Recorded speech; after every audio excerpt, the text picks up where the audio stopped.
Okay, so said I given a monologue to the camera a lash. Audience capture.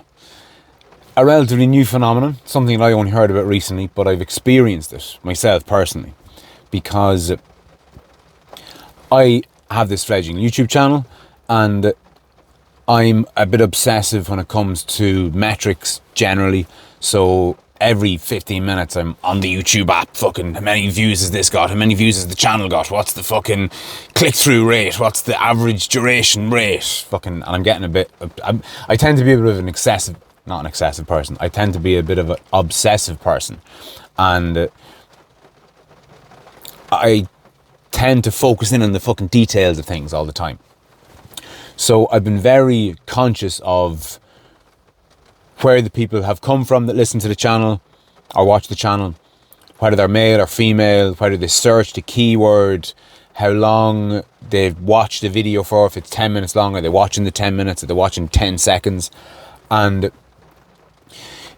it's very easy for me to see how you can become a victim of what's known as audience capture. So I recorded a video with my son a couple of days ago, and it was called Dad Explains Surface Area to His Kid, or something to that effect. And my videos have an average of anything between 10 and 50 views, say. And this one within 24 hours had over 200 views. And I kind of said to myself, on one hand, I could do a few more videos with the young lad. Seems to be what people want. But what would happen then is I do more of them with him. The views would go up to, let's say, 500 views. And then I do one with Pokemon in it, and it'd go up to 1,000 views. And I go, oh, fuck, I'm onto something here. So you do them all with your son about Pokemon. But then you do them about Pokemon VMAX, and it's 5,000. And before you know it, instead of having a channel dedicated to the things that you want to be dedicated to, you have a channel dedicated to the things that the algorithm is making you want to dedicate it to. And that's just a very basic example of what audience capture is. And if it only affected people like me on YouTube, who'd give a fuck? Nobody. But it affects politics and it affects media.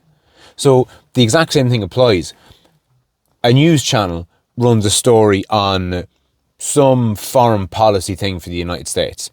No one gives a shit. No one cares. Nobody comments. Nobody likes or dislikes or writes complaints to anybody. There's no story there. There's no engagement. That's the key thing that drives everything these days. It's engagement.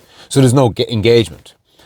But they do a story on a trans woman who goes to prison and rapes another inmate, and people lose their fucking minds. And you can see how that would feed into loads of letters to the editor, loads of complaints, loads of dislikes, loads of likes, loads of shares, and loads of engagement, which is what drives the whole thing forward. Now, that's a fairly stark example, but it's a fair example, I think. And bit of a glitch there at the other video. The real downside of this is that you become a caricature of yourself. You're no longer being an autonomous individual. You're playing to the crowd. And again, if you're just a YouTuber, who gives a shit? You're just giving people what they want. But if you're the leader of a country, or if you're in charge of a network, a media network, or a media empire, let's say you own a news channel, or I don't know, a big production studio in Hollywood, or a newspaper, or a chain of newspapers, or Twitter, or, you know, Facebook, or one of these massive media companies.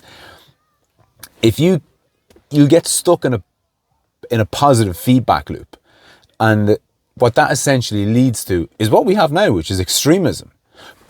Broad generalization alert, there are two types of people. There are people, politically speaking, there are people on the left and people on the right.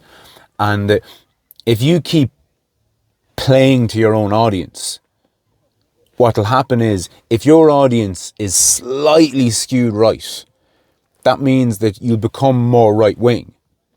as you become more right wing, you'll become more right wing, you'll become more right wing, you'll become more right wing. And the same way with the left. If you skew slightly to the left, you'll become slightly more left until you're, you know, so far fucking left you're on the opposite end of the spectrum. And that's basically what we have now. We have, in American terms, we have CNN on the left and Fox News on the right. Both of them talking utter dung half the time, but playing to their audience, keeping their ratings up, generating the ad revenue, because these companies, that's exactly what they are. They're companies. They're corporations. They have a legal obligation to make profit for their shareholders.